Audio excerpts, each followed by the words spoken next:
headquarters of common sense. Talk Radio. So the day before, Nadeem Zahawi had also got COVID, but they're both tweeting out the identical phrase. Earlier in the same day, they did tweet out exactly the same words. Always interesting when that happens. Always interesting. As though there is some level of coordination, because it seems unlikely that she would miraculously produce exactly the same words on her own, and it would be very embarrassing and silly to cut and paste his tweets. Wouldn't it just? So it's as because though they've been given the same words to use by somebody like really smart but not so smart in communications. It says, oh well, you know, if you've got COVID, this is what you say to encourage the silly little people to go and get their 3 vaccines so that they can also get COVID. They can also get COVID and isolate at home. Are we living in a simulation? Are we actually living in a simulation? They were like parody tweets yesterday, but they were the same, which is interesting. And it's that kind of, it's that coordination again. This feeling that they're sort of deciding things behind the scenes and treating us as a little bit silly. Yeah. What I thought was really funny was that Sajid Javid tweeted Nadeem Zahawi and then called him Nads as well.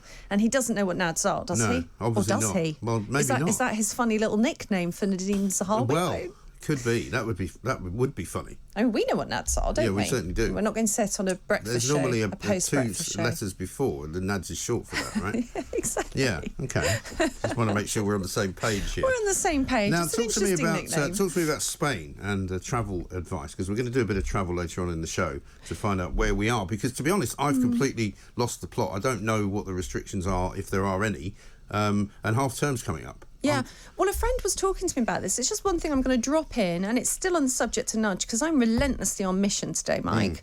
And then I want to say something serious about Nudge to finish my relentless mission. Excellent. Okay, takes up into orbit. Yeah. You feel my blood pressure. It's going to get us up there on its own.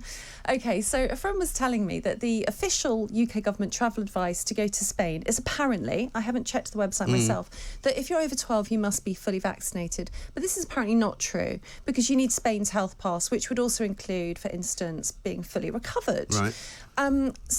Again, it's an example of the government saying, see, you've got to be vaccinated to travel, in an instance where you might not actually have to be fully vaccinated to travel. Yeah. So it's another nudge, potentially, but I haven't checked the wording myself. In the same way that they issue these little dictums, like we hear them all the time on Transportation Systems of London, TfL, where Sadiq Khan has declared that you should still wear a mask, and certain shops have still declared that you should still wear a mask, but people do or they don't. Yeah. And you can't make them. It's not a law. It's not a bylaw. You can't punish people. You can't fine people. It's simply an idea that you should somehow protect other people and show how really, really good you are by wearing a mask. Well, the exact word they're using is courteous. It's courteous to wear a mask, as though if you don't wear one, you are discourteous. Yes, but it used to be that you were protecting others. That's what they used to say. It's pretty hard to keep trotting that out, considering they can't produce any evidence to back it up. No, so that is a bit tough.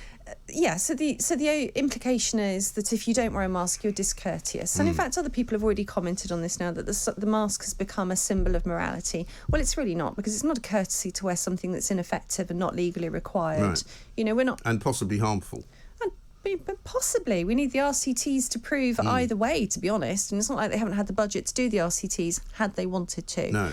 So, given the background of all of this nudge and how passionately I feel about how wrong the campaign of fear was, I just want to say that I completely endorse a letter that a retired NHS clinical psychologist called Gary Sidley has written to the government, to the Public Administration and Constitutional Affairs Committee, asking for an independent investigation into the use of behavioural science by the government. This is something I called for at the end of my book. This is the one that's called it grossly unethical, isn't it? Yeah, there was an article in the Telegraph about this letter. It went like a storm. It's just flying, that article, because it's really relatable. It's like we were saying at the beginning, only tyrants and despots use fear to make people do what they're told. This is a very hard corner that the government's now backed itself into, and it really needs to justify what it's done. But we need an independent inquiry into the overall reliance on behavioural science, fear and nudge. And it does go beyond COVID. Yeah. There are historical examples. There was an all-party parliamentary group on the loan charges scandal that found that one suicide could be linked to the behavioural science approach. This is a big call to answer.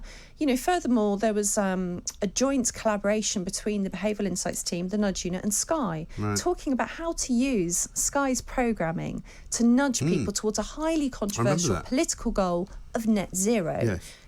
Perhaps they're not aware that kind of breaks Ofcom licensing code, I would suggest. I've written to Ofcom a detailed letter of complaint about this. I haven't got an answer yet. It's under a month, so it's about a month. Give it a bit more time. Yes. And also, Rolling Stone reported that the Home Office has hired an ad agency to mobilise public opinion against encryption. The government doesn't like encryption. It doesn't really want us talking privately to each other on WhatsApp, Telegram and Signal. We might be building bombs or whatever.